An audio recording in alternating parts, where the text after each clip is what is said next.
So the Nintendo Switch OLED model has been out for a little bit of time now, and I wanted to make kind of a re-review of this thing to see how this thing holds up in the later part of 2023. Now, I will definitely tell you with this type of device, there is a lot of good stuff here. It's still completely worth buying, even though we're getting so many rumors of the Nintendo Switch 2 or the successor to the Nintendo Switch lineup. I will still tell you from everything that I've done with this specific device, it is still completely worth buying. And if you plan on buying it for the holidays or next year, or even using it for the next 10, 20 years, maybe not 20, but for the next several years, you're still going to be in really, really good hands. The thing with the Nintendo Switch OLED, I'm sure everyone kind of already knows how the Nintendo Switch is, so I don't have to explain anything super crazy. The display on this thing is in and of itself probably one of the bigger advantages with this type of device. Now, you're getting the Switch, so you're getting, the ability of playing all these Nintendo Switch games and everything, which is amazing. But when I think about the successor to the Nintendo Switch, I don't think that's going to have an OLED display. For some reason, I think it's still going to have an IPS panel.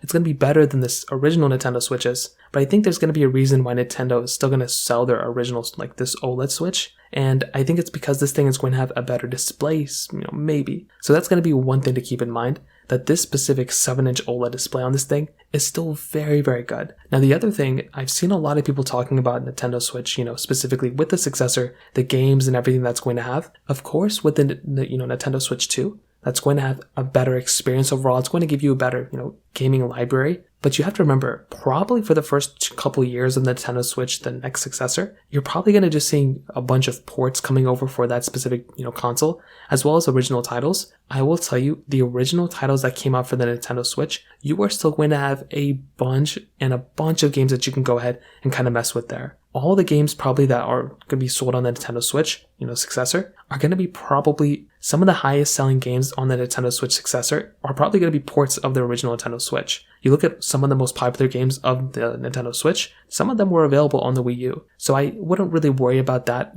per se either. I still feel like the Nintendo Switch OLED model has quite a bit of a future ahead of it. The controls within these games still, are very, very good. The only issue that a lot of people have had, including myself, is Joy-Con drift. I've had this other weird issue since my mid-year review of this Nintendo Switch, where randomly my Nintendo Switch Joy-Con, the down button, and actually the whole entire D-pad of my left Joy-Con completely stopped working. The joystick still works, but the Joy-Con D-pad is no longer working, which is so weird. I have no idea why that happened. Hopefully Nintendo ends up fixing this, but that is another very, very weird thing that just ended up kind of being thrown in here. I have no idea why this ended up happening, but like I said, hopefully this ends up getting fixed because it's a very, very annoying thing. Other than that though, my experience with my Nintendo Switch has been amazing. I've had a very, very good time with my Nintendo Switch OLED. Since the mid-year of this thing, I think I've played a few more games. I've played obviously Super Mario World. I played Super Mario Wonder. I played Super Mario 3D World. I replayed a little bit of Super Mario Odyssey. Just as you can see, I play a lot of Mario. And I definitely love its tons and tons of Smash, of course. And I will tell you, the Nintendo Switch OLED still has a future ahead of it. If you're afraid of this thing coming out and you're afraid that this thing's going to be unsupported next year or whatever, it's not the case. I think we still have another 2-3 years before this thing, even is kind of not being sold by Nintendo anymore. So this thing has a long future ahead of it still. And even if it didn't, there's still a massive library of games that are available for this thing already. So you can just go through, play all those games on it already, and be perfectly fine. So you're in very good hands. I would still recommend buying the Switch for sure. And that's kind of how I feel about it. If you have any other thoughts or questions, let me know in the comment section below. Hit the like button, that'll mean so much, but definitely hit that subscribe button. More importantly than everything else, I love every single one of you guys. Hopefully I'll catch you guys in the next video. Peace out till then.